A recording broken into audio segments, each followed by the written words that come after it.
విడిపోయిన ఆంధ్రప్రదేశ్ తెలంగాణ స్వతంత్రంగా ఎక్కడ ఉందో అక్కడే ఉంది ఆంధ్రప్రదేశ్ విడిపోయింది. నియామకాల ప్రక్రియలో తెలంగాణ ఫెయిల్ అయింది అనే విమర్శ చాలా తీవ్రమైన విమర్శ. అక్కడ గంటా చక్రపాణి గారు ఫెయిల్ అయ్యారా, కేసీఆర్ ఫెయిల్ అయ్యారా? ఫస్ట్ ఆఫ్ ఆల్ ఫెయిల్ అయింది అనేది నేను ఒప్పుకోవట్లేదు. నంబర్ 1 కేసీఆర్ మీరు అన్ఎడిటెడ్ గా ఇదంతా ఐజిటీస్ వేయండి, అది నా వర్షన్. అవును, ఇది ఎందుకు ఎడిట్ చేస్తారు? అదంటున్నా నేనేమన్నా చూస్తారా? ఫస్ట్ ఆఫ్ ఆల్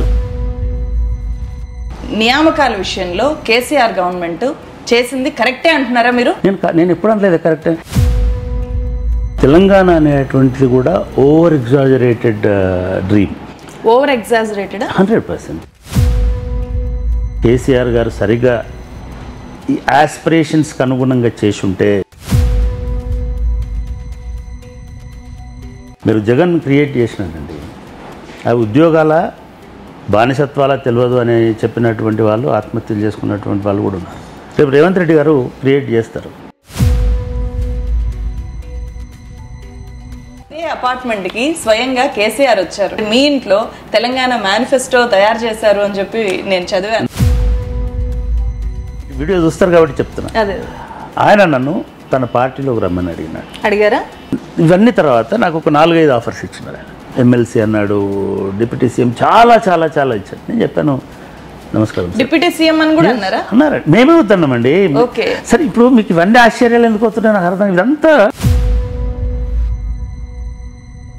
అంటే ఇప్పుడున్నదైతే ప్రజారాజ్యం కాదంటారు. తెలంగాణలో ఇంకొక 5 ఏళ్లలో బీజేపీ ఏమైనా అధికారంలోకి వచ్చే ఛాన్స్ ఉంటుందని ఏమైనా మీకు అనిపిస్తుంది? భారతీయ జనతా పార్టీ నాలాంటి వాడిని కూడా అప్రోచ్ అయింది. ఆయనకు ఒక టాప్ 2-3 పీపుల్లో ఉండే వాళ్ళ మనుషులు ఎవరో మాట్లాడినారు, హిందీ వాళ్ళు ఎవరో మాట్లాడారు. సో అమిత్ షా, మోదీకి అవన్నీ మీ క్యూరియాసిటీ తగ్గించుకుంటే మంచిది. ఎవరో ఒక టాప్ ఇదిలో ఉన్న వాళ్ళు ఎవరో అడిగారు. మీరు నాకు ఈ ఆఫర్ ఇచ్చినందుకు ఐఎమ్ వెరీ థ్యాంక్ఫుల్. ప్రస్తుతం ఉన్న గవర్నమెంట్ కి మీరేం చెప్తారు నియామకాల విషయంలో? ఏం చెప్తాను, ఎందుకంటే that's not my job. YouTube channel తగ్గించండి చూడడం. అదేవిధంగా వాట్సాప్ యూనివర్సిటీలకు వెళ్ళి బయటికి రండి. కెమెరా క్యాప్చర్ చేయి, ఆ విజువల్ వేయాలి. రెండు చెప్తాను. లేదు, నేను గంటా చక్రపాణి గారు నన్ను మాట్లాడి గంటా చక్రపాణి గారు ఎవరిని మాట్లాడి.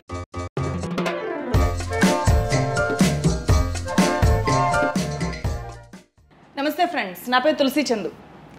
ఆంధ్రప్రదేశ్ రాష్ట్రం 2గా విడిపోయి 2014లో తెలంగాణ రాష్ట్రం ఆంధ్రప్రదేశ్ రాష్ట్రంగా ఏర్పడి 10 సంవత్సరాలు పూర్తయింది. ప్రత్యేక తెలంగాణ రాష్ట్రానికి ఇవి దశాబ్ది ఉత్సవాలు. అసలు తెలంగాణ ఆకాంక్షలు పూర్తిగా నెరవేరాయా?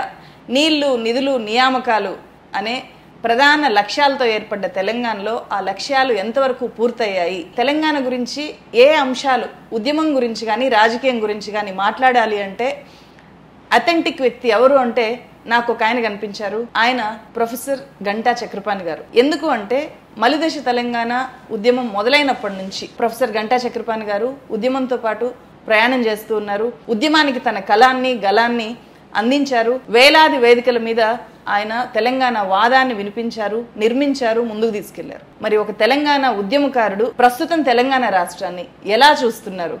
వీటన్నిటికంటే ముఖ్యంగా తెలంగాణ రాష్ట్రం ఏర్పడ్డ తర్వాత నియామకాలు అనే ప్రక్రియలో ఆయన కీలక భాగస్వామిగా ఉన్నారు. టీఎస్పీఎస్సీ తొలి చైర్మన్గా పనిచేశారు. ఆ నియామకాల ప్రక్రియ ఎటువైపు వెళ్తోంది తెలంగాణలో? అలాగే ప్రజెంట్ సిచ్యువేషన్ చూస్తే తెలంగాణ రాజముద్రలో మార్పు చేస్తున్నారు. తెలంగాణ ఉద్యమం నేపథ్యంలో నుంచి 10 ఏళ్ల తెలంగాణని ఒక్కసారి రివ్యూ చేసే వ్యక్తిగా నేను ప్రొఫెసర్ గంటా చక్రపాణి గారిని ఇంటర్వ్యూ ద్వారా మీ ముందుకు తీసుకొని వస్తున్నాను. Sir, thank you so much for accepting this interview.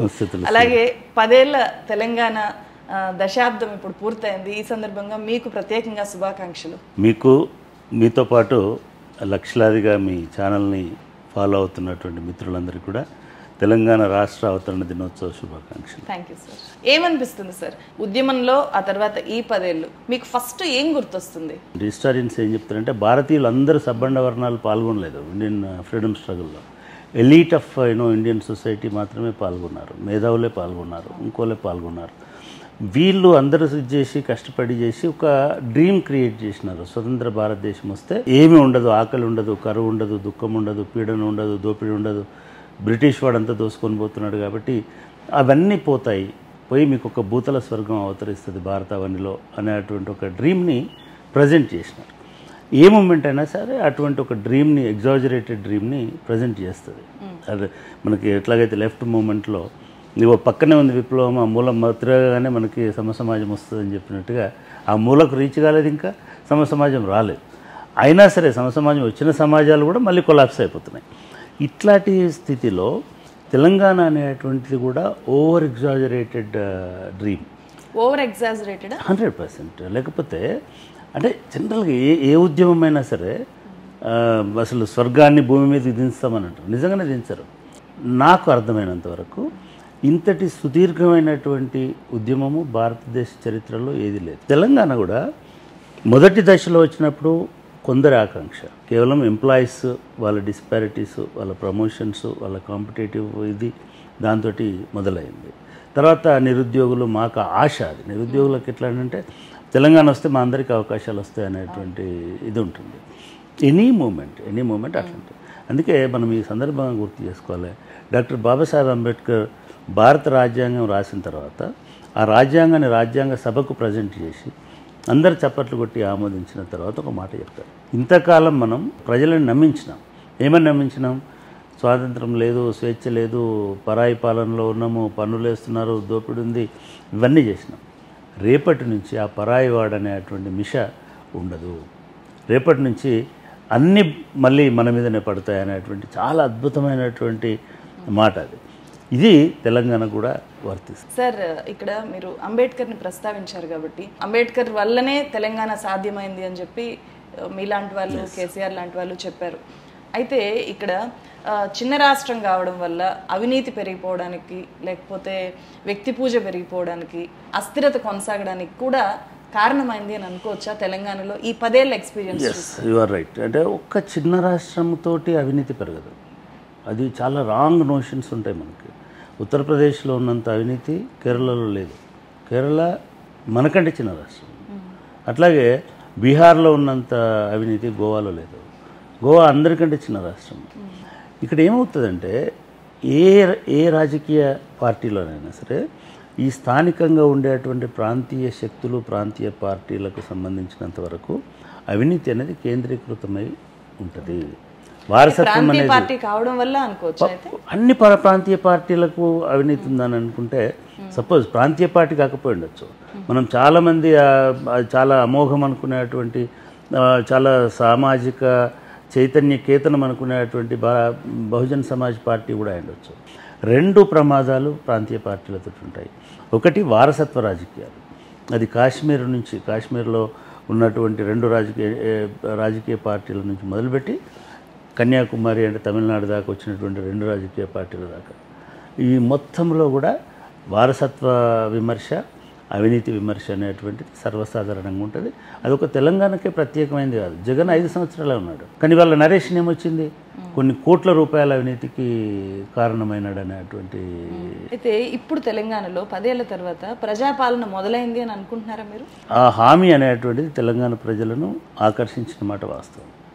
అంటే జనరల్గా యాక్టివ్ పౌర సమాజం వచ్చిన తర్వాత, మీరు భారత స్వాతంత్ర సంగ్రామం చూడండి, అది ఎలీటిస్ట్ మూమెంట్ అని చెప్పాను. ఆ ఎలీట్ ఎవరైతే ఉన్నారో వాళ్ళందరూ ప్రభుత్వంలోకి వచ్చేసినారు, సామాన్యుడు రాలేదు. సామాన్యుడు కాదు, ఒక రజనీ కొఠారి అనేటువంటి ఒక political scientist, social scientist cost in Indian politics అనే పుస్తకం రాసినాడు. అంటే అట్టడుగువాడు అధికారంలోకి, రాజకీయాల్లోకి రావడానికి దాదాపు 50 సంవత్సరాలు పట్టింది భారతదేశం. కానీ నేషనల్ మూమెంట్లో ఎలీట్ సొసైటీ ఉండొచ్చు, కానీ తెలంగాణ మూమెంట్లో అట్లా లేదు కదా. మొత్తం మహిళల నుంచి, రైతుల నుంచి అందరూ ఫలితాలు వాళ్ళందరికీ దక్కాయా అనేది అంటే వాళ్ళకు దక్కడే. నేను అదే చెప్పాను, భారతదేశానికి స్వాతంత్రం వచ్చిన తర్వాత 15 సంవత్సరాలకి 10 సంవత్సరాలకి ఫలితాలు దక్కలేదని 15 చోట్ల తిరుగుబాట్లు వచ్చినాయి. చివరికి ఒక 5 సంవత్సరాలు వీటిని ఎట్లా అణచివేయాలో తెలియక ఎమర్జెన్సీ పెట్టింది ఇందిరాగాంధీ. ఎందుకు పెట్టింది ఎమర్జెన్సీ? ఈ యాస్పిరేషన్స్ అనేటి డిస్ప్రూవ్ అయింది. వాళ్ళు పెట్టినటువంటి హైపోథసిస్ స్వాతంత్రం వస్తే మొత్తం ఇదవుతుందని, అది కాలేదు. ఇది ఒక ప్రాసెస్ అంటున్నాను నేను. అందరికీ న్యాయం జరిగిందంటే భారతదేశంలో గుర్తుపెట్టుకోండి, చైనాలో ఒక గొప్ప విప్లవం వచ్చింది, అందరికీ న్యాయం జరగలేదు. తెలంగాణ సమాజము ఇవాళ కనుక మానవీయ విలువలను ఆవిష్కరించి మానవ సంబంధాలని కాపాడి కొత్త తరహా ప్రభుత్వాన్ని ఇస్తే 100% ఇప్పుడు ప్రజారాజ్యం వచ్చిందని అనుకోవడానికి అవకాశం ఉంది. కానీ సింబాలిక్గా కొన్ని ఇష్యూస్ని మనం టచ్ చేసినంత మాత్రాన ప్రజల జీవితాలు మెరుగుపడిపోతాయి, ప్రజల రాజ్యం వస్తుంది అని అనుకుంటే కొంత అయోమయం ఉంటుంది ఆ కాన్సెప్ట్లో. నేను అనుకుంటున్నది ఏంటంటే తెలంగాణలో ప్రజారాజ్యము వస్తుంది ఖచ్చితంగా. ఇది ఎప్పుడు వస్తుంది అంటే ప్రజల భాగస్వామ్యం పెరిగినప్పుడు వస్తుంది. అంటే ఇప్పుడున్నదైతే ప్రజారాజ్యం కాదంటారు. అంటే ప్రజారాజ్యం అంటే ఏమనుకుంటున్నారు మీరు? What you mean by Praja Rajyam? మీరు ఏం ప్రజారాజ్యం అయితే ఏం వస్తుంది అంటున్నారు? నేను అనట్లేదు అసలు. ప్రజారాజ్యం వస్తుంది అన్నారు కదా, అది ఏంటంటున్నారు? ప్రజారాజ్యం అనేది ప్రజల భాగస్వామ్యం పెరిగినప్పుడే వస్తుంది అని చెప్తున్నాను. అట్లా ప్రజారాజ్యం ప్రజల భాగస్వామ్యంతో వచ్చినప్పుడు తెలంగాణ మూమెంట్ వచ్చిన వెంటనే అప్పుడు టీఆర్ఎస్ గవర్నమెంట్ తెచ్చింది కూడా ప్రజారాజ్యమే. నేను అనుకోవట్లేదు. రాజ్యం వేరు, ప్రజారాజ్యం వేరమ్మా. విశాలాంధ్రలో ప్రజారాజ్యం అని ఒక మహానుభావుడు 55 సంవత్సరాలు 75 సంవత్సరాల కింద ఒక పుస్తకం రాసినాడు.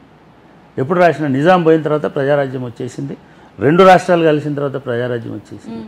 కానీ 2 రాష్ట్రాలు కూడా ప్రజల భాగస్వామ్యం కోసం మూమెంట్స్ వచ్చినాయి, వాళ్ళ పార్టిసిపేషన్కి సంబంధించిన మూమెంట్స్ వచ్చినాయి. గంటా చక్రపాణి గారు చెప్పే ప్రజారాజ్యం ఏంటైతే? గంటా చక్రపాణి దృష్టిలో అధికారం అంటే మీ మాటని, మీ బాధని, మీ దుఃఖాన్ని, మీ సమస్యని, మీ ఇష్యూని ప్రజెంట్ చేసుకోగలిగేటువంటి ఒక ఫోరం నెంబర్ 1. ఆ ప్రజెంట్ చేసుకున్నటువంటి దాన్ని వినగలిగినటువంటి రాజ్యం ఉంటే అది ప్రజారాజ్యం అని నేను అనుకుంటున్నాను. ధర్నా చౌక్నే తీసేయడము, ప్రశ్నించిన వాళ్ళని కేసులు పెట్టడం లాంటివి జరిగాయి. అట్లని ఇప్పుడు కూడా భిన్నంగా లేదు, ఇప్పుడు కూడా అదే కొనసాగుతోంది కదా. మరి రాను ఇది ఇంకా తగ్గిపోతుంది కదా ఈ స్పేస్ అనిపించింది. నేను ఒకటే తులసి మీకు చెప్పేది, రాజ్యము వేరు, ప్రజల రాజ్యం వేరు. స్టేట్కి చంద్రశేఖరరావు గారు ముఖ్యమంత్రి అయిన తర్వాత ఆయన స్టేట్కి ప్రతినిధిగానే ఉన్నాడు, రాజ్యానికి ప్రతినిధిగానే ఉన్నాడు, స్వేచ్ఛకు ప్రతినిధిగా లేడు. స్వేచ్ఛకు ప్రతినిధిగా ఉంటే పొలిటికల్ సైన్స్ ఏం చెప్తుందంటే మీకు అల్టిమేట్ స్వేచ్ఛకు ప్రతినిధి ఉంటే రాజ్యం అవసరం లేదు. రాజ్యం ఎందుకు ఇంకా? అంటే అల్టిమేట్ ఫ్రీడమ్ ఆఫ్ అక్కడ ఎవరు అవసరం లేదు. ఎప్పుడైనా ఫ్రీడమ్ని నియంత్రించడమే రాజ్యం యొక్క పని. రూసో అనేటువంటి పొలిటికల్ సైంటిస్టు ప్రతి మనిషి స్వేచ్ఛగా పుట్టినాడు, కానీ ప్రతి చోట సంఖ్యలతోటి బతుకుతున్నాడు అని అన్నాడు. ఈ సంఖ్యలు అవసరము అని అనుకున్నాడు ఆయన. ఆయనే కాదు, రోమన్ ఫిలాసఫీ నుంచి ఇప్పటి వరకు ఎగ్జిస్టెన్స్ ఇప్పుడున్నటువంటి వాళ్ళ వరకు కూడా ఏదో రాజ్యము పనే నియంత్రణ. చంద్రశేఖరరావు దానికంటే భిన్నంగా లేడు. లేకపోగా ఏ ఆకాంక్షలు, ఏ స్వేచ్ఛ, వీటినైతే మనము ప్రామిస్ చేసినామో వాటిని నియంత్రించడం అనేటువంటిది మొదలైంది. మాకు 1960లో స్కూల్కి పోయినటువంటి వాళ్ళకి, 70లో కాలేజీలలో, 80లో కాలేజీలలో ఉన్న వాళ్ళకి, 90లో యూనివర్సిటీలకు వచ్చినటువంటి వాళ్ళకి పోలీసు వేట, ఎన్కౌంటర్లు అనేటువంటి నిత్యకృత్యం. నిత్యము మా మీద ఒక ఏ యువకుడైనా, ఆ సిద్ధాంతంతో ఐడియాలజీతో సంబంధం లేనివాడైనా కూడా కొన్ని వేల మంది, 3-4 వేల మంది మెరికల్ లాంటి పిల్లలు ఉత్తపుణ్యానికి ఎన్కౌంటర్లో చచ్చిపోయినటువంటి సమాజం కదా తెలంగాణ. అదే కాకుండా కనీసము అంటే వ్యవసాయం అనేటువంటిది కన్నీళ్లతో సాగు చేసిన ప్రాంతం భారతదేశంలో ఉందంటే తెలంగాణ అని చెప్తుంటారు. దగ్గర 25-30 వేల మంది రైతులు ఆత్మహత్య చేసుకున్నారు. నాలాంటి వాళ్ళు ఏం చూస్తారు, నేనేం చూస్తానంటే అట్లీస్ట్ గత 20 సంవత్సరాలుగా ఈ నెల మీద తుపాకీ శబ్దం వినబడలేదు. ఈ నెల మీద ఒక పేగు గాలిన వాసన రాలేదు. ఈ నెల మీద ఒక తల్లి ఆక్రందన వినబడలేదు. ఇది మాకు అలవాటు 70 సంవత్సరాలు అంటే 40 సంవత్సరాలు అలవాటైన ఇది ఈ 10 సంవత్సరాలలో లేదు. తెలంగాణ ప్రజల ఆకాంక్షల సాక్షిగా వచ్చిన పాలకులు అవినీతికి పాల్పడ్డాన్ని ఎట్లా చూస్తారు? మీరు ఇన్సైడర్ గా కూడా ఉన్నారు కదా. You are 100% correct. నేను మళ్ళీ ఒకసారి మీకు క్లారిఫై చేస్తున్నాను. Constitution is different, state is different. I was a constitutional authority, yes, not part of inside the cabinet, not part of inside the governance. Governance is different and constitution is different. అదొక institution. అట్లా చూడడానికి ఉందా? ఎందుకంటే ఎవరైనా నేను అది clarify చేయడం కోసం రేజ్ చేస్తున్నాను. ఇదే అపార్ట్మెంట్ కి స్వయంగా కేసీఆర్ వచ్చారు. ఇదే అపార్ట్మెంట్ లోనో లేకపోతే మీ ఇంట్లో తెలంగాణ మేనిఫెస్టో తయారు చేశారు అని చెప్పి నేను చదివాను. నా తెలంగాణ ఉద్యమంలో నేను కేసీఆర్ కంటే ముందు నుంచి నా స్టూడెంట్ డేస్ నుంచి 1986 నుంచి ఉన్నాను కాబట్టి, కేసీఆర్ గారు 2001లో వచ్చినారు కాబట్టి, అంతకంటే ముందు నేను రాసిన కాలమ్స్ కానీ, రాసినటువంటి రాతలు కానీ, మాట్లాడినటువంటిది కానీ కేవలం తెలంగాణకు పరిమితమై బోలెడంత వర్క్ చేసి ఉన్నాం కాబట్టి, ఆయన ఒకరోజు నాకు ఫోన్ చేశారు. ట్రస్ట్ మీ, ఆయన నాతో మాట్లాడడానికి వస్తాన్నాడు. నేను పొలిటికల్గా ఎంత ఇదిగా ఉంటా అంటే, సున్నితంగా ఉంటా అంటే, అనవసరంగా ఆయన వచ్చి నాకు లేనిపోయిన బ్రాండ్ అవుతుందేమో అనుకుని మళ్ళీ నేను బడే ఫోన్ చేశాను. సార్ నేను 2-3 ఫ్రెండ్స్ని పిలవచ్చా, మనమిద్దరం మాట్లాడుకుంటే రహస్యం అవుతుంది అని అంటే, పర్వాలేదు పిలవండి, నో ప్రాబ్లం అన్నాడు. మా ఫ్లాట్స్లోనే ఉంటాడు ఒకటి కె శ్రీనివాస్ గారిని, అప్పటికి మా ఫ్లాట్లో కూడా ఆయన బయట ఉన్నాడు. కె శ్రీనివాస్ గారిని, అల్లం నారాయణ గారిని, రామచంద్రమూర్తి గారిని, హరగోపాల్ గారిని, హరగోపాల్ గారిని, ఎన్ వేణుగోపాల్ గారిని, వీళ్ళందరినీ. ఇదేం రహస్యం కాదు. నంబర్ 1 ఆయన వచ్చినాక కూడా సరే వేణుగోపాల్ రాలేదు ఆ రోజు, హరగోపాల్ గారు వచ్చి కొంచెంసేపు ఉండి వెళ్ళిపోయినారు. ఇట్లా వచ్చేటోళ్ళు వచ్చారు, పెట్రోల్ పోయిన ఇంకో 4 ప్రొఫెసర్లు వచ్చినారు. తెలంగాణ ఆకాంక్షలు ఏమిటి, ఎట్లా ఉండాలి, తెలంగాణ రేపటి ప్రభుత్వానికి మీరు ఇచ్చే సూచనలు ఏమిటి, ఇవే జరిగినాయి. ఫుల్ డే అట్లా 4 times వచ్చారు. దానిలో అప్పటి వరకు కూడా నేను ఇన్సైడర్ని కాదు, నేను కేవలము ఆయన నా సలహాలు తీసుకోవడానికి మాత్రమే వచ్చినాడు. వచ్చిన రోజు మా ఇంట్లో ఒక ఫోటో ఉంటుంది. వారు వెళ్ళేటప్పుడు అప్పటికే 2వసారికి 3వసారికి వీళ్ళందరూ ఈ వీడియో చూస్తారు కాబట్టి చెప్తున్నా, ఆయన నన్ను తన పార్టీలోకి రమ్మని అడిగారా.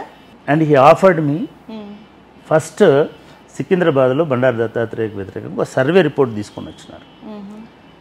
మీరు కానీ కోదండరామ్ కానీ పోటీ చేస్తే ఖచ్చితంగా గెలుస్తారు, ఎందుకంటే మీరిద్దరూ సికింద్రాబాద్ సమాజం అనేది కొంచెము అడ్వాన్స్డ్గా సెంట్రల్ గవర్నమెంట్ ఎంప్లాయీస్, ఎడ్యుకేటెడ్ ఇవన్నీ ఉంటారు అని చెప్పి, కోదండరామ్ గారికి మీకు 1.25 డిఫరెన్స్ ఉంది. కోదండరాము ఆల్రెడీ అప్పటికే కోదండరామ్ విడిపోయి ఉన్నాడు. He was not with KCR. Elections కంటే 3 నెలల ముందే కోదండరామ్ సపరేట్ అయిపోయినాడు. సో ఆయనని నేను ప్రెజరైజ్ చేయలేను, ఫోర్స్ చేయలేను, దూరం జరుగుతున్నాడు. నేనే మీడియేట్ చేసిన దాన్ని కూడా, బిల్లును దానిలో నేనే పోయాను. నేనే పోయి బస్ ఇట్లా చేయడం బాగాలేదు అని, సరే జేఏసీ ప్రాసెస్లో ఆయన ఎట్లా రాడు కాబట్టి మీరు చేయండి అన్నాడు. నేను చేయను అన్నాను. సరే అది జరిగింది. మళ్ళీ నెక్స్ట్ టైం వచ్చేసరికి అదే రోజు పెద్దపల్లిలో ఉన్న వివేక్ ఆయన పార్టీ మారినాడు. మా ఇంట్లో ఉండగానే టీవీ చూస్తే గులాం నబీ ఆజాద్ వస్తే ఆయన పోయి కలిసి టీఆర్ఎస్ నుంచి అడ్డిపోయినాడు. ఆయన ఇమ్మీడియట్గా పట్టుకొని నన్ను, ఈసారి మీరు పోటీ చేయాల్సి వస్తుంది, ఈసారి ఒప్పుకోవాల్సి వస్తుంది, మీరు పోటీ చేయాల్సి వస్తుంది అని చేయనని చెప్పాను. అంటే నేను పార్లమెంటరీ ప్రజాస్వామ్యము, పార్లమెంటరీ డెమోక్రసీ, ఎలక్షన్స్, లోక్సభ ఎంత పందుల దొడ్డి అనేటువంటి కాన్సెప్ట్లో ఉన్నటువంటి వాడిని సార్ నేను. నాకు పెద్ద విశ్వాసం లేదు దీని మీద చర్చ. అప్పటికి కూడా నేను ఇన్సైడర్ని కాదు. ఇప్పుడు ఇన్సైడర్ అయ్యారు. ఇన్సైడర్ కాలేదు, మీరు చేశారు. సమస్య ఏమంటే నేను అది కూడా చెప్తున్నా, మీరు కావాలంటే అంటే ఇంత లైవ్ 10 ఏళ్ల కింద జరిగిందని అది కూడా కేసీఆర్ కూడా చూస్తాడు కాబట్టి మీ వీడియోని. ఇవన్నీ తర్వాత నాకు ఒక 4-5 ఆఫర్స్ ఇచ్చినారు. ఆయన ఎమ్మెల్సీ అన్నాడు, డిప్యూటీ సీఎం, చాలా చాలా చాలా ఇచ్చాడు. నేను చెప్పాను నమస్కారం డిప్యూటీ సీఎం అని కూడా అన్నారు. మేమే వద్దన్నామండి. సరే ఇప్పుడు మీకు ఇవన్నీ ఆశ్చర్యాలు ఎందుకు వస్తున్నాయి నాకు అర్థం. ఇదంతా ఇది ఫ్లో అయిపోయింది. సమస్య ఏమైపోయిందంటే కేసీఆర్ని టార్గెట్ చేయడం అనేది ఉద్యమ కాలం నుంచి ఉంది. ఆయన సహచరులు కూడా మళ్ళీ ఆయనను టార్గెట్ చేసి ఎదగడానికి ట్రై చేసినారు. ఆయన మహానుభావుడు అని నేనేం చెప్పట్లా. ఉద్యమం వరకు ఆయనను టార్గెట్ చేసి మళ్ళీ బయటికి పోయినారు. అందుకే కదా కేసీఆర్ ఇటువంటి ప్రమాదాన్ని గమనించే చతురుడు కాబట్టి ఈరోజు నుంచి ఉద్యమ పార్టీ క్లోజ్, ఇప్పటి నుంచి ఫక్త్ రాజకీయ పార్టీని మేము రాజకీయాలే చేస్తాము అని ఓపెన్గా చెప్పినాడు కదా. నేను రాజకీయాలు చేస్తాన్న తర్వాత మళ్ళీ ఉద్యమంగా ఇచ్చిన హామీ ఎక్కడుంది? అది కదా చాలా పెద్ద విమర్శ కేసీఆర్ మీద. ప్రతి డే ప్రతి రివ్యూలో ఉన్నాను, యూనివర్సిటీకి సెలవు పెట్టున్నాను. అట్లా ఉన్నటువంటి టైంలో ఒకరోజు సడన్గా ఆయన, నేను చక్రపాణి గారు, నాతో కూడా కాదు, సిఎస్ గారు, డీజీపీ గారు, ఇప్పుడు మహేందర్ రెడ్డి గారు అప్పుడు కమిషనర్ ఉండేవారు, అందరి ముందు చక్రపాణి గారిని నేను ఒక కీలకమైన బాధ్యత ఇద్దామనుకుంటున్నాను. ఏంటి సార్ అని అన్నారు. ఎందుకంటే ఈ తెలంగాణ పునర్నిర్మాణానికి అవసరమైన బ్యూరోక్రసీని రిక్రూట్ చేసే జాబ్ ఇస్తున్నాను అని అన్నాడు. నాకు అర్థం కాలేదు, ఎందుకంటే నాకు ఆ మైండ్లో కూడా లేదు అప్పటి. ఏంటి సార్ అన్న, అదేనండి పబ్లిక్ సర్వీస్ కమిషన్ చైర్మన్ చేస్తాను. మీరు నా కండువా కప్పుకోవాల్సిన అవసరం లేదు, నా పార్టీ జెండా మోయాల్సిన అవసరం లేదు, నా ఇంటి చుట్టూ తిరగాల్సిన అవసరం లేదు. అదొక స్వతంత్రమైన ప్రభుత్వానికి సంబంధం లేని వ్యవస్థ. మీరు నన్ను కలవడానికి కూడా, నేను మిమ్మల్ని కలవడానికి కూడా వీలుండదు. అవసరం కూడా మా ఆఫీసర్లు వచ్చి మిమ్మల్ని కలుస్తారు, సిఎస్ గారు వచ్చి కలుస్తారు, కానీ మీరు ఎవరిని కలవాల్సిన అవసరం లేదు అని చెప్పిన. That is a fact. ఆయన 6 సంవత్సరాలు అట్లాగే మెయింటైన్ చేసినాడు. మీకు అంత స్వేచ్ఛ ఇచ్చి ఆ స్థాయిలో తీసుకెళ్లి టీఎస్పీఎస్సీ చైర్మన్గా కూర్చోబెట్టినప్పుడు నియామకాల ప్రక్రియలో తెలంగాణ ఫెయిల్ అయింది అనే విమర్శ చాలా తీవ్రమైన విమర్శ. అక్కడ గంటా చక్రపాణి గారు ఫెయిల్ అయ్యారా, కేసీఆర్ ఫెయిల్ అయ్యారా? నేను ఇవాళ ఆన్ ది రికార్డ్ చెప్తున్నాను. ఈ నేను బయటకు వచ్చిన 4 ఏళ్ళు కూడా నేను మాట్లాడలేదు, ఎందుకంటే కొంత కూలింగ్ పీరియడ్ ఉంటుంది, అట్లా మాట్లాడకూడదు, నైతికం కాదు. ఫస్ట్ ఆఫ్ ఆల్ ఫెయిల్ అయింది అనేది నేను ఒప్పుకోవట్లేదు. నెంబర్ 1, ప్రభుత్వం విఫలమైందా మీరు అడిగిన దానిలో, పిఎస్సి విఫలమైందా, చక్రపాణి విఫలం. అవును, ఒకసారి గుర్తుపెట్టుకోండి, నేను అది మళ్ళీ చెప్తాను. విఫలం కాలేదు. Public service commission, Andhra Pradesh state public service commission, అప్పటికి 70 సంవత్సరాల చరిత్ర ఉన్న పబ్లిక్ సర్వీస్ కమిషన్, ఎటువంటి కుదుపు లేని పబ్లిక్ సర్వీస్ కమిషన్, కంటిన్యూటీ ఉన్నటువంటి పబ్లిక్ సర్వీస్ కమిషన్ ఆ పీరియడ్లో 4,000 ఇచ్చింది. ఈ పబ్లిక్ సర్వీస్ కమిషన్ 38,000 ఇచ్చింది. ఎట్లా ఇచ్చింది? వచ్చి డోర్లు బగలగొట్టుకొని, ఇల్లు దుడుచుకొని, రంగులు వేసుకొని, సిలబస్ తయారు చేసుకొని, ఇంకొకటి చేసి ఇవి ఇచ్చింది. రెండవది, మీరేమనుకుంటున్నారు, చాలామంది జర్నలిస్టులు కూడా అక్కడ ఉన్నాడు కాబట్టి చక్రపాణి ధారాళంగా ఇస్తారు. అట్లా ఉండదు. ఏ వ్యవస్థ పనిచేయడానికైనా సరే గవర్నమెంట్ నుంచి మీకు ఆర్థిక శాఖ అనుమతులు ఇవ్వాలి. ఇండెంట్ అంటారు దాన్ని. మీకు ఇండెంట్ రాకపోతే మీరు కూడా ఒక పని చేయరు. అందుకే నేను అన్నాను సార్, ఎవరు ఫెయిల్ అయ్యారు అది ఫెయిల్ అనట్లేదమ్మా, బ్లేమ్ చేయట్లేదు నేను కాదు. మీరు ఒకటి అలవాటు ఏమైపోయిందంటే, ఎవరు ఫెయిల్ కాలేదని చెప్తుంటే ఎవరు ఫెయిల్ అయ్యారంటే ఎట్లా? ఎవరు ఫెయిల్ కాలేదు. నేను మళ్ళీ చెప్పింది చెప్తున్నా, ఎన్నికలకు దీనికి సంబంధం లేదమ్మా. రిజల్ట్ అనేది ఏ రిజల్ట్ చెప్పింది? ఎలక్షన్, ఈసారి జరిగిన ఎలక్షన్స్ లో అన్ఎంప్లాయ్మెంట్ పోషించిందా లేదా? నేను ఒకటి చెప్తున్నా, మిమ్మల్ని అన్ఎంప్లాయీస్ టార్గెట్ చేశారా లేదా? చాలా ఎవరైనా సరే మీరు ఇంట్లో దుప్పటి కప్పుకొని పడుకుంటే మిమ్మల్ని ఎవరు టార్గెట్ చేయరు. ఐఎమ్ సారీ, దీన్ని మనం అర్థం చేయించాలి జనాలకి. మీరు పబ్లిక్ డొమైన్ లేకపోతే ఎవరు టార్గెట్ చేయరు. I was there. నేను అక్రమాలు చేసినప్పుడో, అవినీతి చేసినప్పుడో, లేదా తప్పులు చేసినప్పుడో టార్గెట్ చేస్తే నేను భరిస్తాను.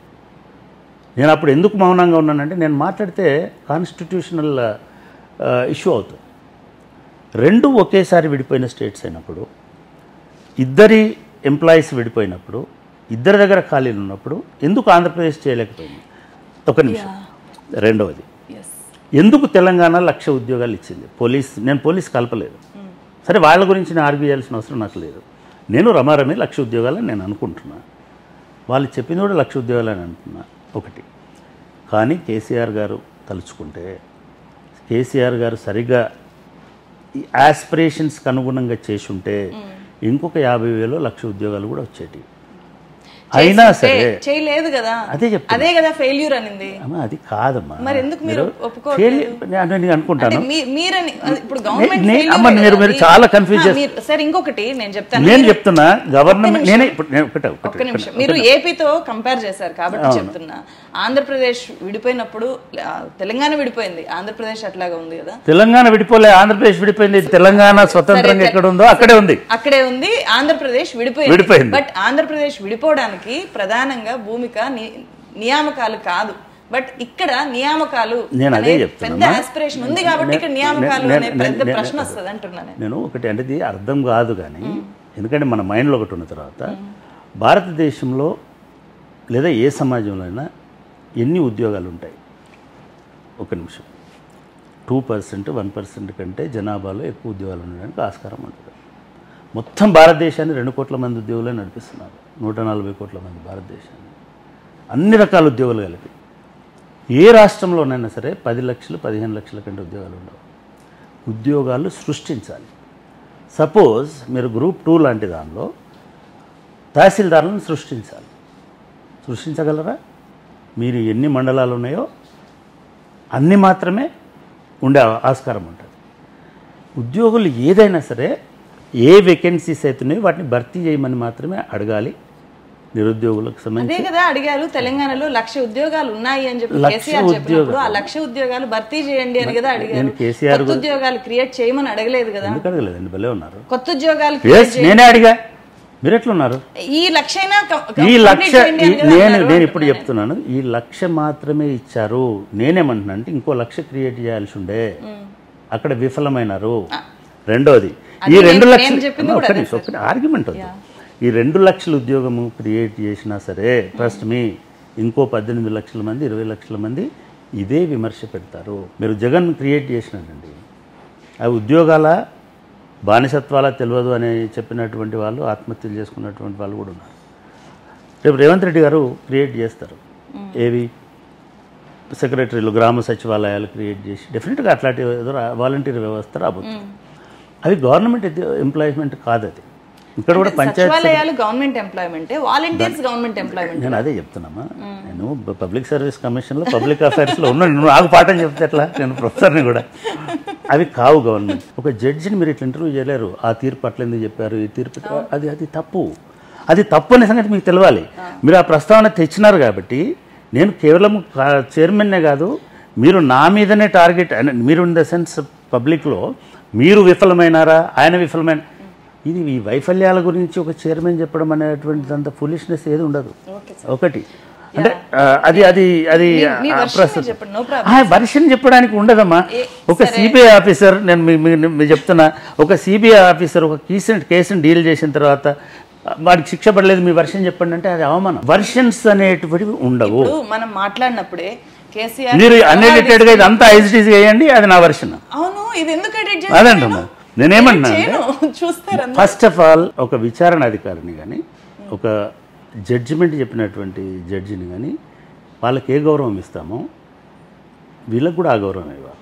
ఎందుకంటే ఆ డొమైన్లో ఉండి వచ్చిన వాళ్ళు కాబట్టి. ఇవాళ కేసీఆర్ గారు విఫలమైనారంటే నాకును ఒక యూట్యూబ్ ఛానల్ నడుపుకునే ఒక ఎల్లన్నకు మల్లన్నకు తేడా ఏముండదు. అంటే ఇది కాదు కదా, నేను ఒక ప్రొఫెసర్గా మాట్లాడాలి, నేను ఒక ఉద్యమకారుడిగా మాట్లాడలేను ఈ విషయాలలో. రెండోది, ఉద్యమకారుడు కూడా మాట్లాడచ్చు, విపరీతమైన స్వేచ్ఛ ఉండదు ఉద్యమకారుడు అయితే. కానీ నేను ఒక జాక్ లీడర్ లాగా మాట్లాడలేను. నేను ఒక పబ్లిక్ సర్వీస్ కమిషన్ అని కిరీటము, అది పనికొచ్చేదా పనికిరాదా ఉన్న తర్వాత దానికి అవమానకరంగా నేను దాన్ని తగ్గించేటట్టుగా నేను మాట్లాడలేను. Public service commission public service commission irritate కాకండి, కెమెరా క్యాప్చర్ చేయి, ఆ విజువల్ వేయాలి. రెండు చెప్తాను.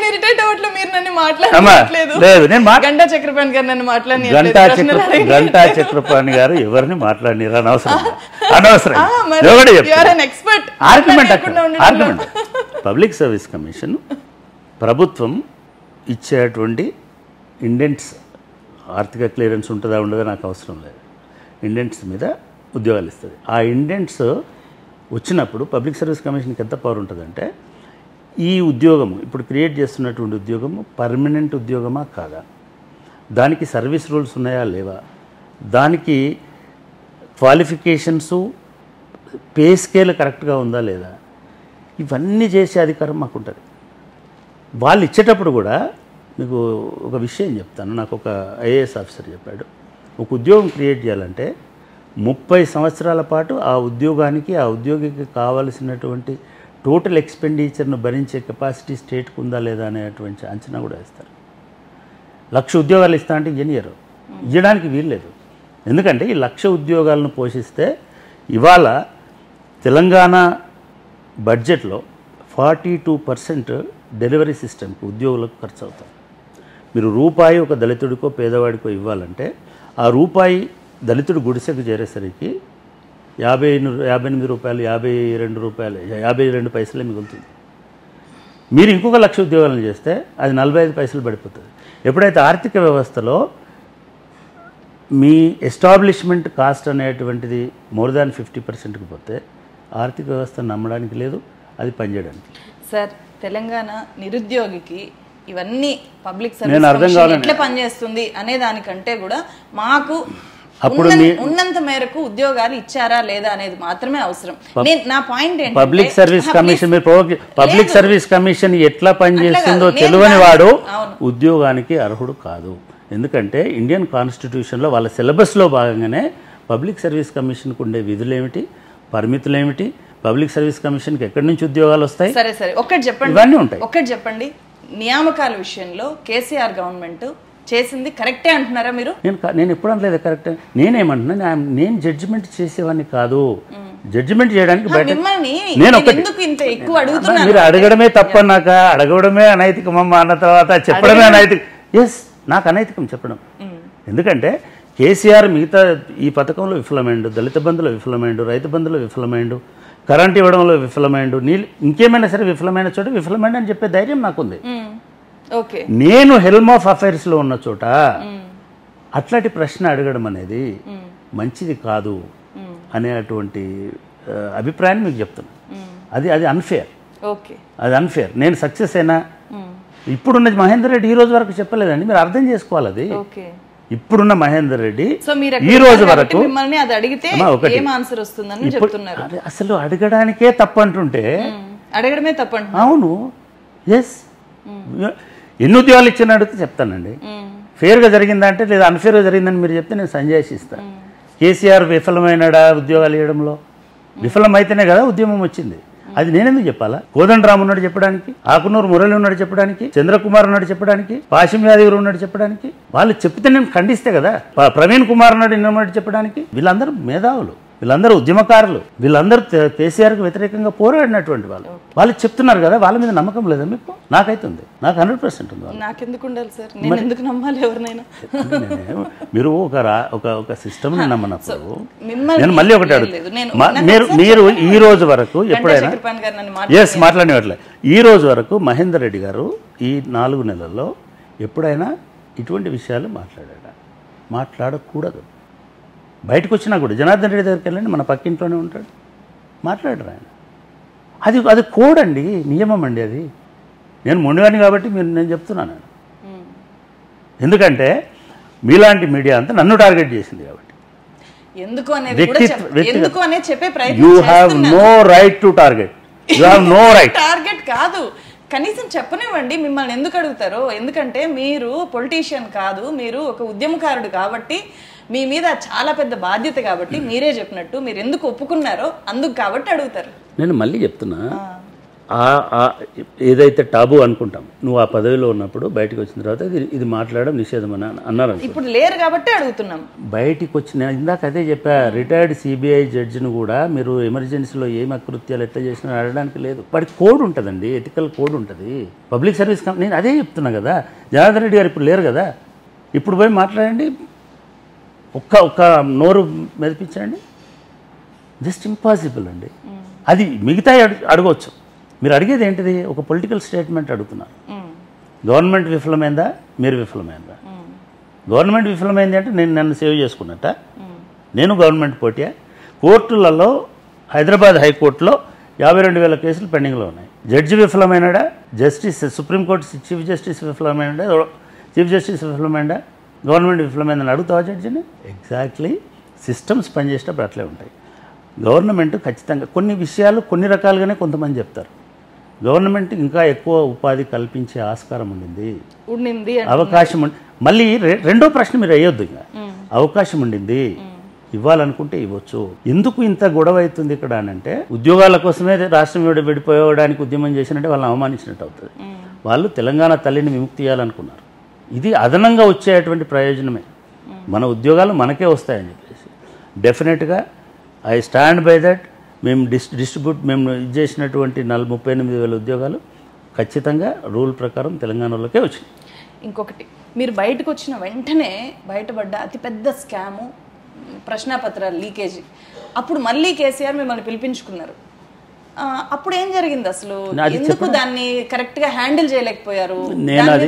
నేను అది ఎంతవరకు చెప్పగలిగాలో అంతవరకు ఆల్రెడీ చెప్పాను. అది వాళ్ళ ఇష్యూ కాదు, వాళ్ళ దశాబ్ది ఉత్సవాల ఇష్యూ. నేను ఆల్రెడీ ఒక ఇంటర్వ్యూ ఇచ్చాను. కానీ దశాబ్ది ఉత్సవాలు అయినా సార్ ఇప్పటికీ అది ఇప్పటి రైట్ అమ్మా. ఇప్పుడు ఒక సమర్థవంతమైన అది సమస్యే 100% నేను ఒప్పుకుంటాను. అప్పుడు జరిగిన సంక్షోభం ఉంది. దానికి ఇవాళ ఈ మొత్తం 2 రాష్ట్రాలకి మొత్తం తెలంగాణకి డీజీపీగా పనిచేసినటువంటి వ్యక్తి ఇప్పుడు అక్కడ చైర్మన్గా ఉన్నాడు. ఆయన అడిగితే చాలా సమగ్రమైన లోతుగా, ఎందుకంటే నేను విచారణ జరపలేదు లోపల ఏమైందో. నంబర్ 1. లోపల మీరున్నప్పుడు పేపర్ నేను అది కూడా మాట్లాడను. పొరపాట్లు అందరిలో జరుగుతాయి. నా అప్పుడు జరగకపోవడం నేను అదృష్టాన్ని నమ్మను కాబట్టి నా అదృష్టం అనను. నా అప్పుడు జరగకపోవడం రాలేదు అని కూడా అన్నారు. అననియండి, తప్పేముంది. అట్లా అనిపించిన వాళ్ళు ఉన్నారు జర్నలిస్టులు, అట్లా అన్నోళ్ళు ఉన్నారు, అట్లా మాట్లాడిన వాళ్ళు ఉన్నారు. చేతనైతే దమ్ముంటే అసలు మనుషులే అయితే జరిగిందట కాదు, ఇది జరిగిందని చూపించండి, నేను ఆన్సర్ చేస్తాను. అవతలి వాడే రెడ్డి అయి ఉంటే ఇట్లా అడుగుతారా? అవతలి వాడే రెడ్డి అయి ఉంటే ఇవాళ ఒక అప్పర్ కాస్ట్ మీద నిందబడిందని కదా, మీరు మిగతా వాటిని చేతనైతే దమ్ముంటే ధైర్యం ఉంటే ఆధారాలు ఉంటే పెట్టండి, అడగండి. ఫలానా బెంగళూరులో ఫలానా ఆమె దొరికింది కదా, మీరు కూడా అట్లాంటివి చేస్తుంటారట కదా, మీరు బయటపడలేదట కదా అని అడగడం ఎంతైతే ఇబ్బందిగా ఉంటుందో, సెన్సిటివ్గా ఉంటుందో అట్లుంటుంది. ఇది నైతికతకు సంబంధించినటువంటి హర్టింగ్ క్వశ్చన్. ఈ హర్టింగ్ నరేటివ్స్ని మన అవకాశాలని బట్టి మీడియా ఫ్లోట్ చేస్తుంటారు. ప్రస్తుతం ఉన్న గవర్నమెంట్కి మీరేం చెప్తారు నియామకాల విషయంలో? ఏం చెప్పారు? ఎందుకంటే that's not my job. There are people to అమ్మా, అక్కడ కోదండరామ్ ఉన్నారు, ఆకునూరు మురళి ఉన్నారు, లేదా మన ఎన్నారెడ్డి ఉన్నారు, వాషిం యాదగిరి ఉన్నారు. వీళ్ళందరూ కదా ఐ మీన్ ఈ 10 సంవత్సరాలు ఈ బాధను ప్రజెంట్ చేసిన వాళ్ళు. ఖచ్చితంగా వాళ్ళు చెప్తారు. నన్ను అడిగితే నేను చెప్తాను. చర్చల విషయంలో, నక్సలైట్ల చర్చల విషయంలో రాజశేఖర రెడ్డి సంప్రదించినాడు, మాట్లాడినాడు. నేను చర్చల ప్రతినిధిగా కూడా ఉన్నాను, కాల్పుల విరమణ కమిటీలో ఉన్నాను. తెలంగాణ డివిజన్ విషయంలో, తెలంగాణ విభజించాలి, నా పార్టీ స్టాండ్ ఎట్లుండాలి, ఆయన పార్టీ స్టాండ్ ఎట్లున్నాడు కూడా చంద్రబాబు నాయుడు గారు నన్ను పిలిచి అడిగినారు. 3 గంటలు కూర్చొని చెప్పినాను, నువ్వు పొరపాటు చేస్తున్నావు, ఇట్లా చేస్తున్నావు, ఇట్లా చేస్తున్నావు, ఇట్లా చేస్తున్నావు. కేసీఆర్ గారు మా ఇంటికి వచ్చి అడిగినారు, నా పార్టీ ఎట్లుండాలి, నా భవిష్యత్తు ఎట్లుండాలి, నా పని ఎట్లుండాలని చెప్పినాం. ఇప్పుడు నాకు ఎవరు అడగలేదు.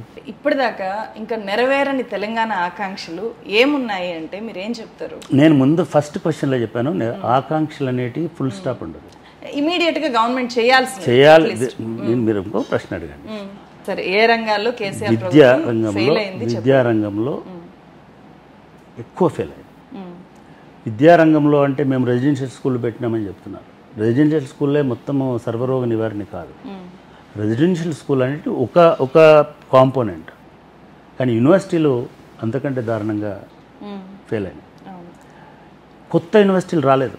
ఆంధ్రప్రదేశ్లో విభజన తర్వాత కనీసము ఒక 4-5 యూనివర్సిటీలు వచ్చినాయి.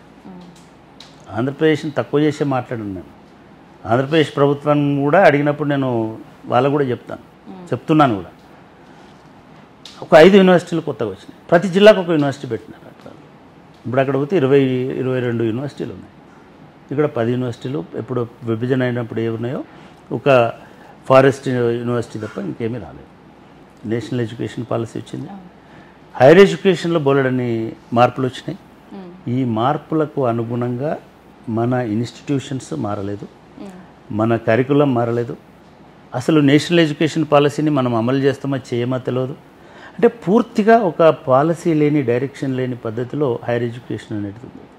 అట్లే కాలేజీలో ఏ వెనుకబాటుతో అయితే మనం ఉన్నామో కొత్తగా చాలా చోట్ల కాలేజీల విస్తరణ జరగాల్సి ఉండే జరగలేదు. నేను స్కూల్ ఎడ్యుకేషన్ విషయంలోకి పూర్తిగా రావడం లేదు. నిజానికి స్కూల్ ఎడ్యుకేషన్లో కూడా ఆంధ్రప్రదేశ్లో సమూలమైనటువంటి మార్పులు వచ్చినాయి. అన్ని స్థాయిల్లో ఇంగ్లీష్ మీడియంని తీసుకొచ్చినటువంటి ఇది ఉంది. వైద్య రంగం టోటల్గా ఇన్స్పైర్.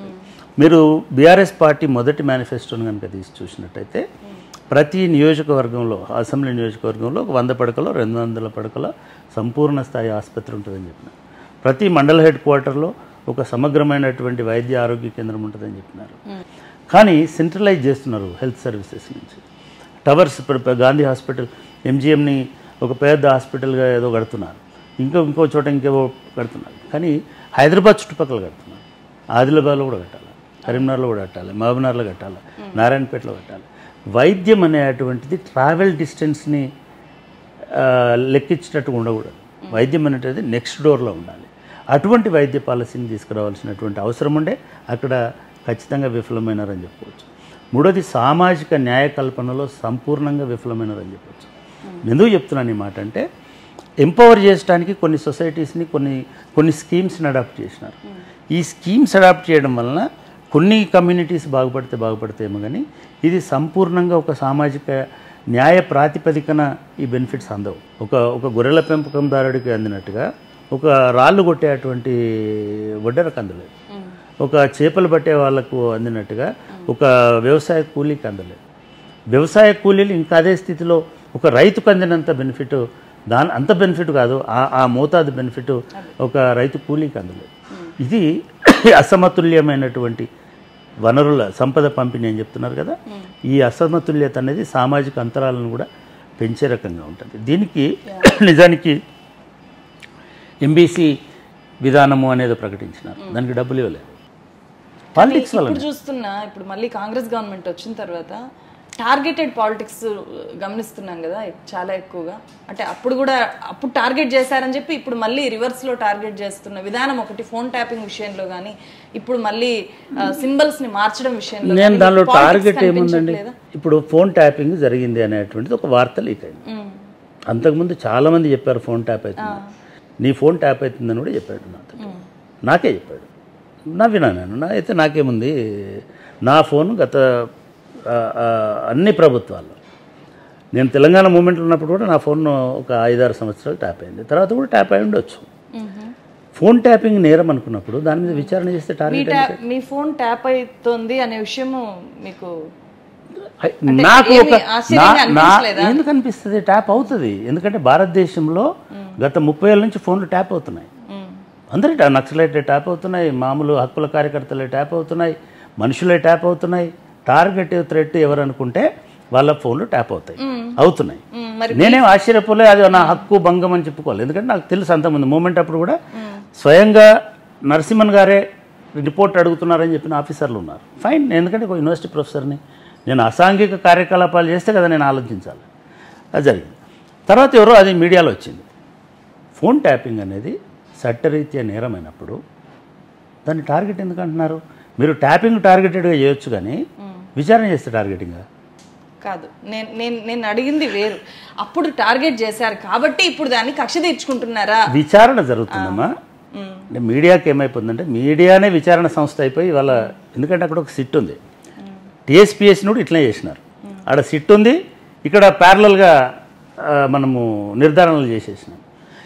ఇవాళ కూడా ఇంకా ఎవిడెన్సెస్ సేకరిస్తున్నారు, వాంగ్మూలాలు తీసుకుంటున్నారు, ఎఫ్ఐఆర్లు ఫైల్ చేస్తున్నారు. ఇంకా ఎఫ్ఐఆర్ కాలే పూర్తి స్థాయిలో. ఎఫ్ఐఆర్ అయితే ఇదంతా ప్రాసెస్ని అడ్డుకోవడం అనేది ఎవ్వరు చేయడానికి లేదు. దాన్ని టార్గెట్ అనడం కూడా తప్పు. విచారణలో వాళ్ళకి ఎటువంటి ఆధారాలు లేకున్నా రేపు కేసీఆర్ని కనుక తీసుకెళ్ళి అరెస్ట్ చేస్తే అది టార్గెట్ అవుతుంది. రేపు పొరపాటున విచారణ అంతా అయిపోయిన తర్వాత కేసీఆర్కి సంబంధం లేదు, కేటీఆర్కి సంబంధం లేదు, పోలీసులే అత్యుత్సాహంతో చేసినారు, మహేందర్ రెడ్డి చేయించినాడని రిపోర్ట్ వచ్చింది అనుకోండి, మనం మాట్లాడింది తప్పు కదా. ఇప్పుడు సింబల్స్ని మార్చడము అప్పుడు ప్రకటించారు రేవంత్ రెడ్డి, టీడీపీలో ఉన్నప్పుడే ప్రకటించారు మేము మారుస్తాం అధికారంలోకి వస్తే అని చెప్పి అనేది ఒకటి ఇప్పుడు వైరల్ కూడా అవుతోంది. మీరు చూస్తుండొచ్చు సోషల్ మీడియాలో. ఇప్పుడు అదే పనిగా సింబల్స్ ని మారుస్తున్నారు, అట్లా మార్చాల్సిన అవసరం ఉందా? వారసత్వం అనేటువంటిది నీకు అభ్యంతరకరంగా అనిపిస్తే మన ఉనికి కూడా అభ్యంతరకరంగానే ఉంటుంది. కాకతీయులకు సంబంధించినటువంటి చిహ్నం అనేది తెలంగాణ అస్తిత్వ చిహ్నంగా ఇప్పుడు కాదు, నిజాం గవర్నమెంట్లో కూడా కాకతీయ తోరణంతో స్టాంప్స్ ఉండేవి, postal stamps, pride of Hyderabad state. When it is ప్రైడ్గా ఫీల్ కావాలి, చిహ్నం అంటేనే ప్రైడ్. బయటికి వాళ్ళు చెప్పడం ఏంటంటే వీళ్ళు అర్థం చేసుకోవాల్సింది కాకతీయ తోరణము హిందువులకు చిహ్నము, చార్మినార్ ముస్లిం చిహ్నము, అది అబద్ధం. చార్మినార్ ముస్లింలకు చిహ్నం కాదు. చార్మినారు ఈ రాజ్యము, ఈ నగరము ఎదుర్కొన్న అతి దరిద్రమైన సంక్షోభం నుంచి విముక్తి అయిన తర్వాత దేవుణ్ణి చేతులెత్తి ప్రార్థించినట్టుగా ఒక ప్రతీక కావాలని అనుకున్నప్పుడు ఎటువైపు చూసినా 2 చేతులు కనబడేటట్టుగా, 4 కాదు చార్మినార్ అంటే. మీరు ఈ వైపు నుంచి పోతే 2 చేతులు కనబడతాయి దేవుడిని ప్రార్థించడానికి, ఇట్లా ప్రార్థిస్తారు. అటువైపు నుంచి వస్తే 2 చేతులు కనబడతాయి, ఇటువైపు 2, అటువైపు 4 అయినప్పటికీ 4 వైపుల నుంచి 2 చేతులు కనబడేటట్టుగా దేవుడిని ప్రార్థిస్తున్నాము. తప్పేముందండి? దేవుడిని అన్నారు కానీ ఇది మహమ్మద్ని ప్రార్థిస్తున్నామా, అల్లాని ప్రార్థిస్తున్నామా కాదు. నెంబర్ 1. రెండోది కాకతీయులది కూడా అది సామ్రాజ్య, మీరు అట్లా చెప్పుకుంటే ఢిల్లీ సుల్తాన్లని లేకపోతే దాడి చేయడానికి వచ్చిన అందరిని ఎదిరించి కదా తెలుగు ఖ్యాతిని నిలబెట్టినారు కాకతీయులు. ఆ విజయ తోరణం కదా అది. అంటే ఒక పరిపాలనకు విజయ తోరణమైన, తెలంగాణ ఉద్యమానికి విజయ తోరణమైన అనుకుంటే కూడా అనుకోవచ్చు. ఎప్పుడైనా లోగో అంటే మీ ఎయిమ్ని, మీ ఆబ్జెక్టివ్ని, ఏ లోగో అయినా చూడండి మీరు, ఏ లోగో అయినా చూడండి, ఫ్యూచరిస్టిక్ ఉంటే విజన్ ఉంటుంది లోగోలో. మనకు వారసత్వంలోకి లోగో పోయింది. ఇప్పుడు ఒకవేళ ఇప్పుడు ఏదో ఒక లోగో, కొత్త లోగో తీసుకొని వస్తే మళ్ళీ రేపు పొద్దున బీఆర్ఎస్ గవర్నమెంట్ వస్తే మళ్ళీ ఇదే అవుతుంది కదా, ఏపీలో రాజధాని పరిస్థితి వస్తుంది కదా. 100% అది తప్పు. అది కాబట్టి ఉన్న లోగోను యాక్సెప్ట్ చేయడం మంచిది. దాంతో నిజంగానే మొత్తం ప్రజల జీవితం మారిపోతుంది, కష్టాలు తీరిపోతాయి. మీరు చెప్పినటువంటి నిరుద్యోగులందరూ నిజంగానే మార్చచ్చు, ఏమీ లేదు కదా. ఎగ్జాక్ట్లీ, నేను అందుకే అంటున్నా, మార్చడం అనేది తప్పు. మార్చడము ఈ కారణంతో మార్చడం. రేవంత్ రెడ్డి గారికి ఒక మచ్చ, నెంబర్ 1. కేసీఆర్కి ఒక ఆయుధం. ఒక రాజకీయ పార్టీ అవతలి వాడికి మాట్లాడే ఆస్కారం కల్పించకుండా పరిపాలించాలి. నిన్న పోయి వాళ్ళు కాకతీయ తోరణం దగ్గర ధర్నా చేసినారు. నేను రేవంత్ రెడ్డి గారికి చెప్పేది కూడా, ఇట్లాంటి చిన్న వివాదంతో మీరెందుకు అనవసరమైన అటెన్షన్లోకి వస్తున్నారు? ఎందుకు మీరు ఒక కొత్త ఎజెండా ఇస్తున్నారు మీ ప్రత్యర్థులకు? ఇది ఉండాలి కదా మీకు. పోనీ ఇదంతా జరిగిన తర్వాత మీరు పార్లమెంట్ అసెంబ్లీలోనే డిస్కస్ చేసి వాళ్ళని కూడా మాట్లాడించి, ఇగో ఈ సమస్యలున్నాయి, లేదు మనం అమరవీరులను విస్మరించకూడదు, చలో అట్లా పెట్టి మార్చండి. వన్స్ ఫర్ ఆల్ యాక్ట్ చేయండి, యాక్ట్ చేయొచ్చు.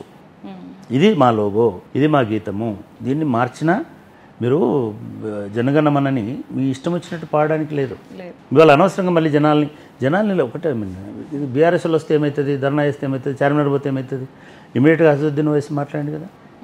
ముస్లింలకు ఓహో మా చార్మినార్ తీసేస్తారట అనేటువంటిది నేను చెప్పాల్సింది, అది ముస్లింల సింబల్ కాదు. ఈ హైదరాబాద్లో ముస్లింలే లేరు, రాజు మాత్రమే ముస్లిం. కానీ ప్రజలందరి కోసం కదా. ప్లేగులో చచ్చిపోయిన వాళ్ళు మామూలు హిందువులు కూడా ఉన్నారు, పార్షీలు కూడా ఉన్నారు. సో ఇటువంటి వాతావరణంలో ఇప్పుడు ఆ లోగో వివాదం అనేది ప్రజల్లో ఒక అపనమ్మకాన్ని, ప్రజల్లో ఒక భ్రమని, ప్రజల్లో ఒక ఇవి అనవసరమైనటువంటి వివాదాలని నా అభిప్రాయం. సాంగ్ విషయంలో మీ అభిప్రాయం ఏంటి? తెలంగాణ ఉద్యమాన్ని ట్యూన్ చేసినటువంటి సాంగులలో అదొకటి. నిజానికి అదొక ప్రార్థన గీతంలా ఉంటుంది. అది రాష్ట్ర గీతం కంటే కూడా ప్రార్థనా గీతం ఏమో కోరుకుంటుంది, నాకు ఇట్లాంటిది చేయ తల్లి అని అడుగుతుంది. రాష్ట్ర గీతమేమో మేము ఇట్లా వెళ్తాము. మరి ఇప్పుడు కర్ణాటక రాష్ట్ర గీతంలో మేము మా నదులు, మేము ఒక విప్లవాన్ని సృష్టించబోతాము, మేము ఒక ఇది అట్లాంటి విష్ఫుల్ ఇది ఉంటుంది. ఇదేమో మీరు నాకు నెరవేర్చండి అన్నట్టు ఉంటుంది. అది పూర్తిగా నిజానికి రాష్ట్ర గీతంగా కొన్ని మార్పులతోటి బ్రహ్మాండంగా పెట్టుకోవాల్సిన అవసరము, బాధ్యత ఉండే. ఆ కారణాల జోలికి నేను వెళ్ళను. కేసీఆర్ ఎందుకో పెట్టలేదు. రసమై బాలకృష్ణ చెప్తున్న దాన్ని బట్టి ఇప్పుడు వాటి మార్పులే, ఎందుకంటే రాష్ట్రం వచ్చింది కాబట్టి అప్పుడు ఆ మార్పులు చేయమంటే ఆయన ఒప్పుకోలేదు. ఈ వివాదం అనేది ఎందుకంటే ఇద్దరు వేరు మనుషుల మధ్యలో జరిగిన దాన్ని నేను కామెంట్ చేయడం బాగుండదు. ఇప్పుడు మళ్ళీ కీరవాణి చుట్టూ కొత్త విషయం ఒకటండి, కీరవాణి ఆ పాట రాయలేదు, కీరవాణి ఆ ట్యూన్ కూడా అట్లే. ఇప్పుడు జయ జయ హే తెలంగాణ సంగీత దర్శకుడు అవసరం ఎందుకు వచ్చింది అసలు గవర్నమెంట్ కి? అది రేవంత్ రెడ్డి గారు దృష్టి పెట్టకపోవడం వల్ల జరిగిన వివాదం. ఎందుకు కీరవాణితో చేయిస్తామని చెప్పాలా? రెండు జరుగుతాయండి. కేవలం అవార్డు వల్లనే పాటను మారిస్తే గొప్పవాళ్ళు కాలేరు. ఇంతకంటే ముందు ఒరిజినల్ ఆస్కార్ అవార్డు వచ్చినటువంటి ఏఆర్ రెహమాన్ జయ జయ జయ హే అని మా తుజే సలాం ఈ సిరీస్లో వందే మాతరం అని పాడినాడు. వందే మాతరం 125-170 సంవత్సరాల కింద ఏ ట్యూన్లో అయితే పాడినారో ఈ పాట ఒక ఆస్కార్ అవార్డు గ్రహీత ట్యూన్ చేసినా కూడా ఎవడు దాన్ని పాడలే. ఆ వారము నెల సంవత్సరం పాడినారు. కానీ తర్వాత మా టీచర్లు స్కూల్లో లేపి వందే మాతరం పాడరంటే మళ్ళీ పాత వందే మాతరమే పాడరు. రేపు కీరవాణి మార్చినా కూడా మన ఈ పాట గాయకుడు, గేయ రచయిత ఏ ట్యూన్ అయితే ఒరిజినల్గా ప్రజలు బాణీని నిర్మించుకున్నారు. తెలంగాణ పాటలకు బాణీలు తెలంగాణ సమాజం నుంచి, సంస్కృతి నుంచే వస్తాయి. గద్దర్ పాటలకు ఎవరు రాశారండి ట్యూన్స్? లేదా గోరెట్టి వెంకన్న అలవోకగా ఒక రాగం తీస్తే ఏ సంగీత దర్శకుడు వచ్చి దాన్ని ట్యూన్ చేసి మీరు ఇట్లా కాదు, ఇక్కడ ఎత్తండి, ఇక్కడ తగ్గించండి అన్నాడు? ఇక్కడ సమస్య ఏంటంటే ఆయన ఇదంతా ఆస్కార్ చుట్టూ తిరగడం. అసలు తెలంగాణ పాటకు ఆస్కార్ ఎందుకు? పాటకు ఆస్కార్ రావాలి కానీ మేము చేయించాము అని చెప్పుకోవడానికి. నేను ఏమంటున్నా అంటే పాటకు ఆస్కార్ రావాలి కానీ ఆస్కారాలతోటి పాట పాడించాల్సిన అవసరం లేదు. ఇది అనవసరమైన ఎమోషనల్ ఇష్యూ. హైప్ తీసుకొచ్చినారు. అందశ్రీ కంటే ఆస్కార్ అనేటువంటిది పెద్దది కాదు. మనం అందశ్రీనే చూడాలి పాటలో. ఆ ఉద్యమాన్ని నడిపించినటువంటి పదాలను చూడాలి తప్ప ఆ పక్కన వచ్చే వాయిద్యాలను చూడాల్సిన అవసరం.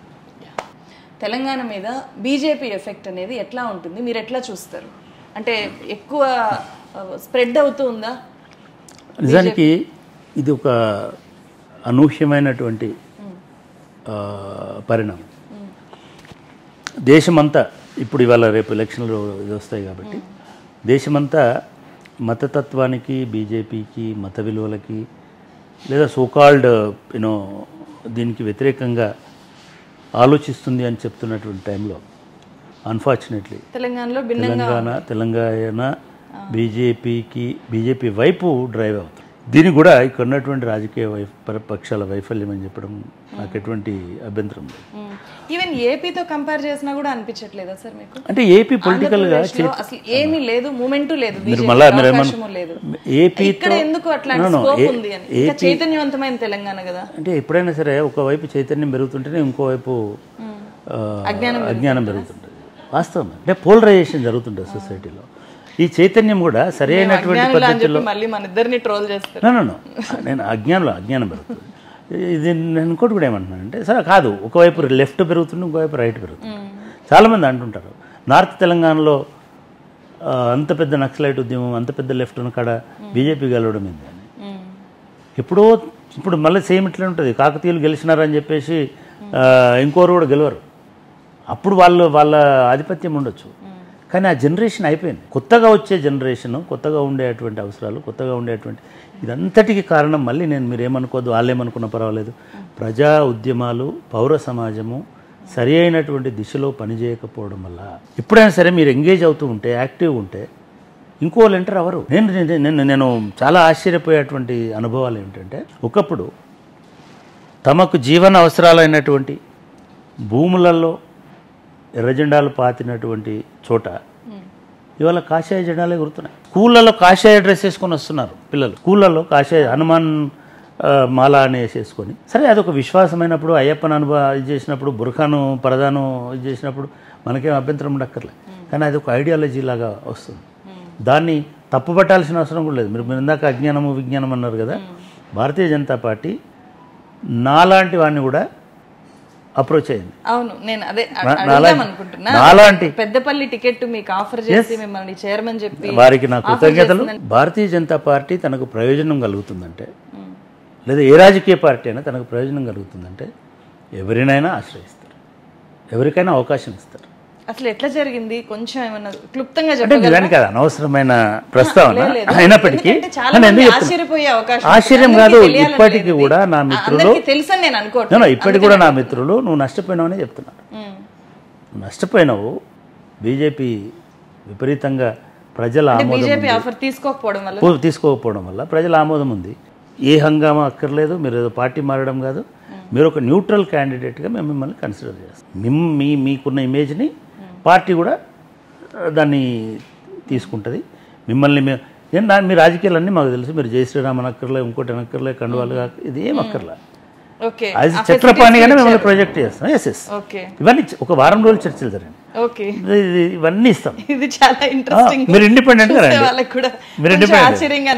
చెప్పినా నేను ఇందాక చెప్పినట్టుగా కేసీఆర్ అట్లా నాకు 4 సార్లు అవకాశం ఇచ్చారు, ఎంపీగా 2 సార్లు అవకాశం ఇచ్చారు, కాంగ్రెస్ పార్టీ అవకాశం ఎగ్జాక్ట్లీ కాంగ్రెస్. అంటే నేను ఎందుకు చెప్తున్నా అంటే తెలంగాణ కోసం పోరాడిన టీఆర్ఎస్ ఇచ్చిన అవకాశము, తెలంగాణ ఇచ్చిన కాంగ్రెస్ ఇచ్చిన అవకాశం కూడా నేను అవసరం లేదనుకున్నాను. ఓన్లీ పెద్దపల్లి ఇంకేమైనా ఓన్లీ పెద్దపల్లి అడిగారు. అంటే దానికి కారణం కూడా ఏంటంటే నేను నా నేటివ్ విలేజ్, నేను చదువుకున్న విలేజ్, నేను చాలా మీటింగ్స్ అటెండ్ చేసిన సింగరేణి ఉన్న విలేజ్. అంటే యూత్కి తెలిసిన పేరు కావాలి వాళ్ళకి. ఎవరికైనా యూత్ బీజేపీ వైపు ఉంది. జనాలకు తెలిసిన పరిచయం ఉన్న పేరు అయితే ఈజీగా వెళ్ళిపోవడానికి ఆస్కారం ఉంటుందని వాళ్ళు నాకు చెప్పారు. సరే ఫైన్ అయిపోయింది. నాకు సడన్గా అనుకోకుండా ఢిల్లీ నుంచి ఫోన్, నీకు ఏ ఇది ఉండదు, భారం ఉండదు, నువ్వు నథింగ్ టు వరీ, అవన్నీ మేము చూసుకుంటాం. అయినా సరే చెప్పారు.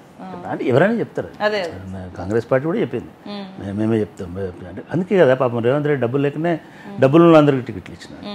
సో ఈ ప్రాబ్లం ఉంటుంది ఎక్కడైనా, ఏ పార్టీలోనే ఉంటుంది.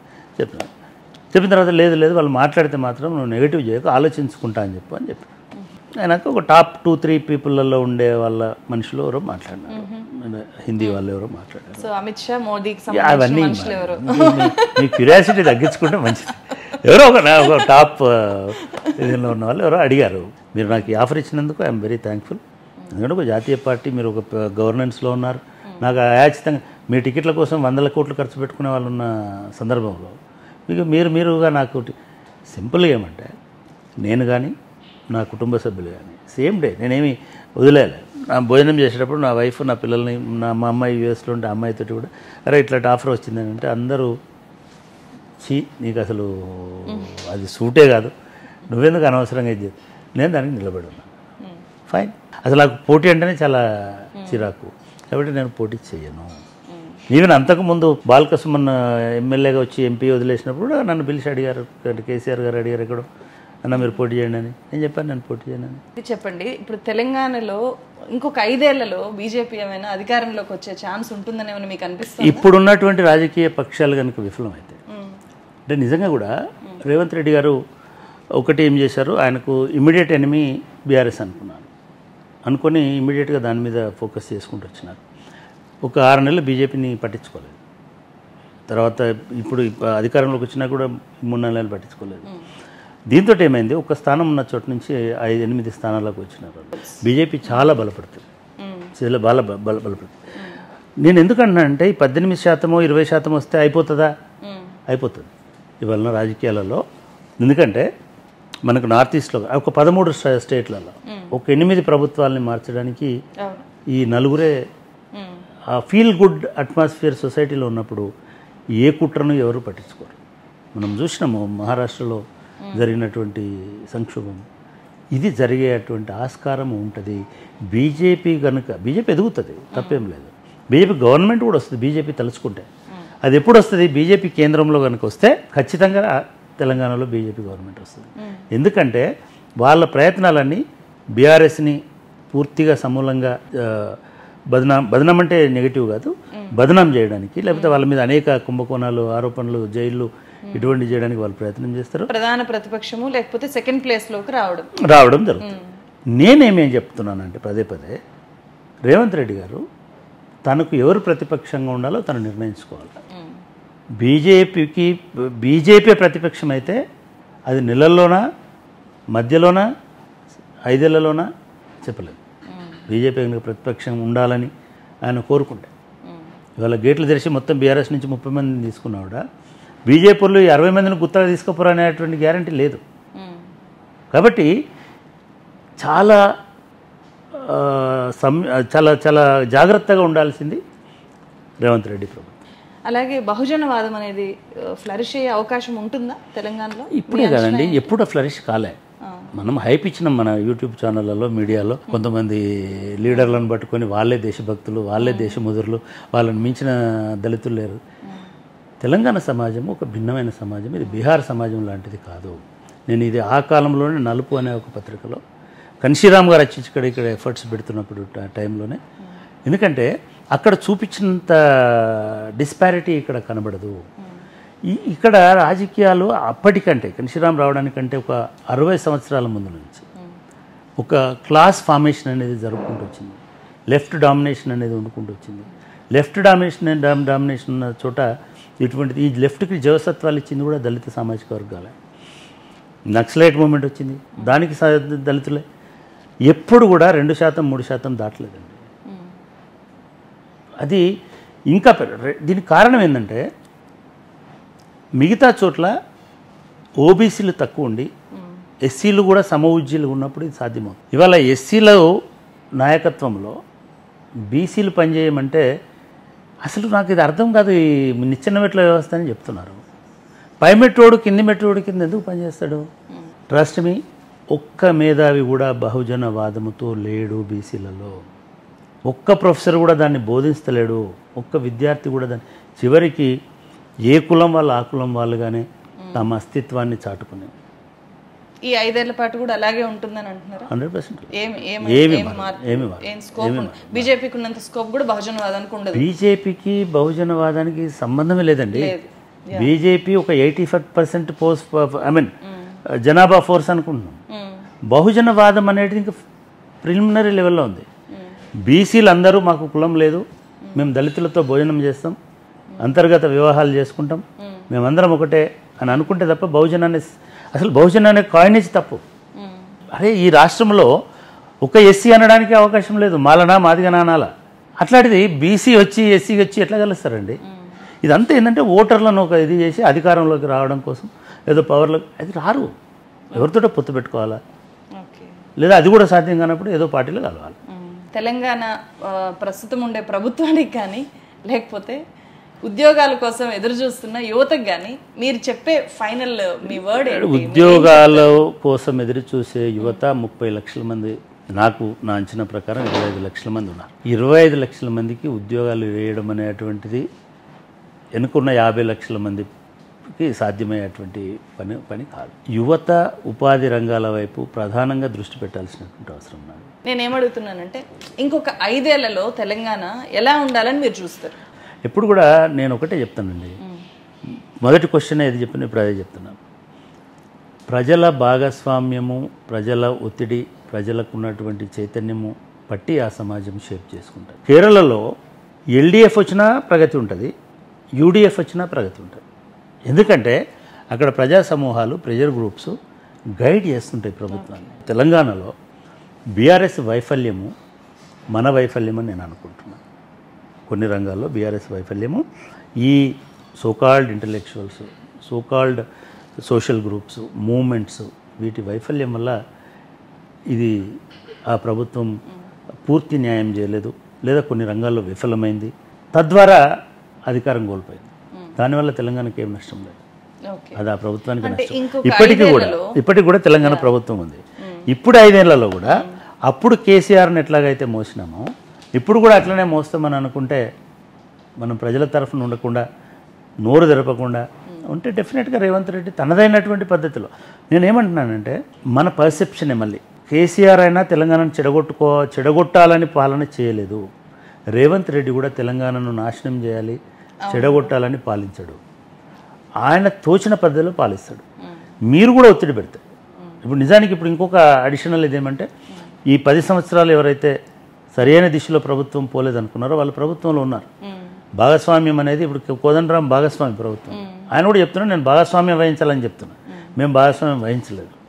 ఇవాళ ఇటువంటి అనుభవజ్ఞులైనటువంటి ప్రజల పక్షాన ఉన్నటువంటి చాలామంది ప్రభుత్వంలో భాగస్వాములు అవుతున్నారు. వాళ్ళు ఈ ప్రభుత్వాన్ని సరైన మార్గంలో పెడతారని నేను నమ్ముతున్నాను. ఇంకొక 5 సంవత్సరాలలో, ఈ 10 సంవత్సరాలలో ఏదైతే విస్మరణకు గురైందని మీరు అంటున్నారో, లేదా అందరూ అంటున్నారో విస్మరణకు గురైందో, ఆ అంశాలన్నీ సవరించుకొని ఈ ప్రభుత్వం తెలంగాణని అగ్రభాగాన నిలుపుతుందని నేను ఆశిస్తున్నాను. Thank you so much sir. Right.